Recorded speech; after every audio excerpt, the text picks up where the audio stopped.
Hello all, welcome back to my channel. In the last video, we have exported XML file and a 2D in the Creo schematics. These two files are useful for the auto routing in the cable designing.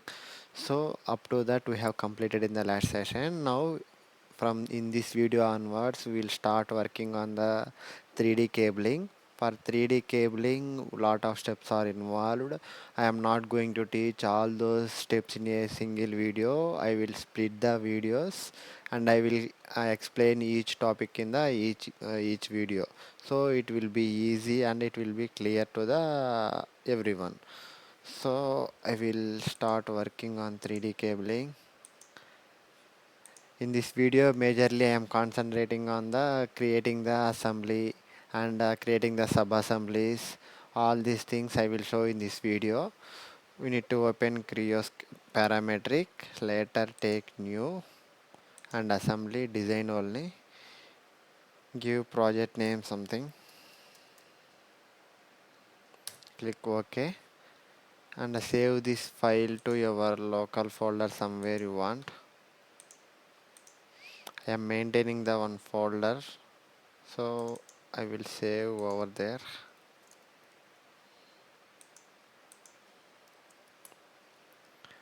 I will give new project name 1 2.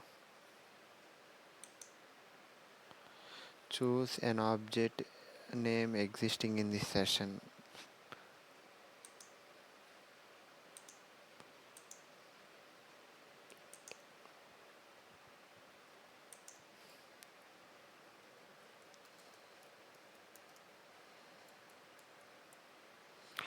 It is showing with this name already one file is existing, so I will take other name.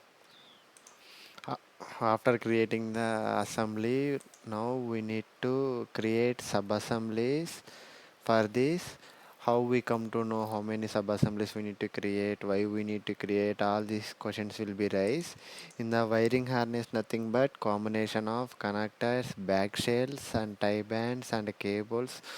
All this combination is nothing but wiring harness.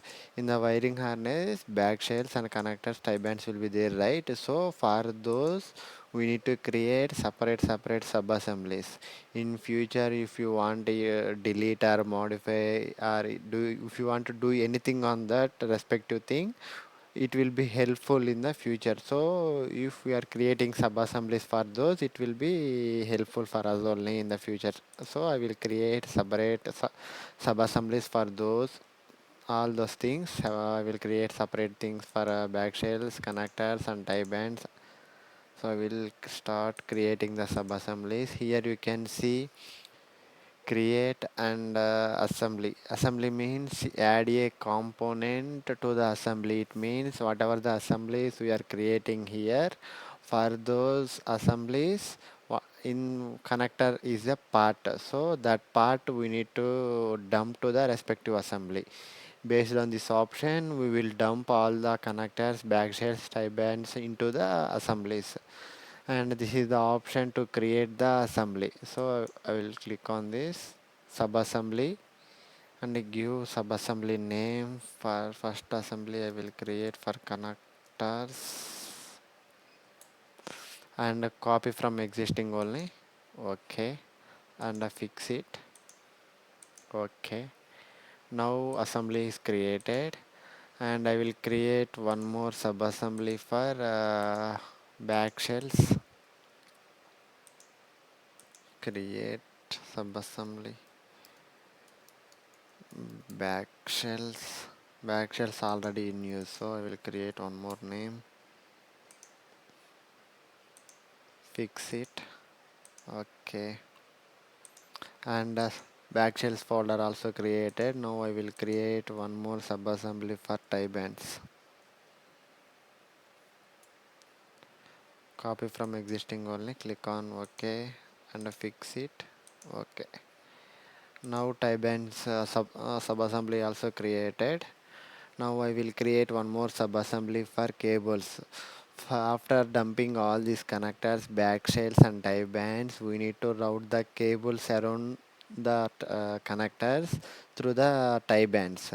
So all those cables I will store in one sub-assembly separately. I don't want to overlap all those wires into this assembly, and it will disturb, and we don't know which wire where it is available and all. So in order to avoid that confusion, I will create one sub-assembly and I will store all those wires in the one sub-assembly itself, so it will be clear. So I will create one more sub-assembly for cables. Cables already in use. I will create one more name. Fix it. Okay. Here we have created all sub-assemblies, and in the next video we'll see how to dump connectors to the assemblies, and all these things we'll see in the next session. Thank you. Bye bye.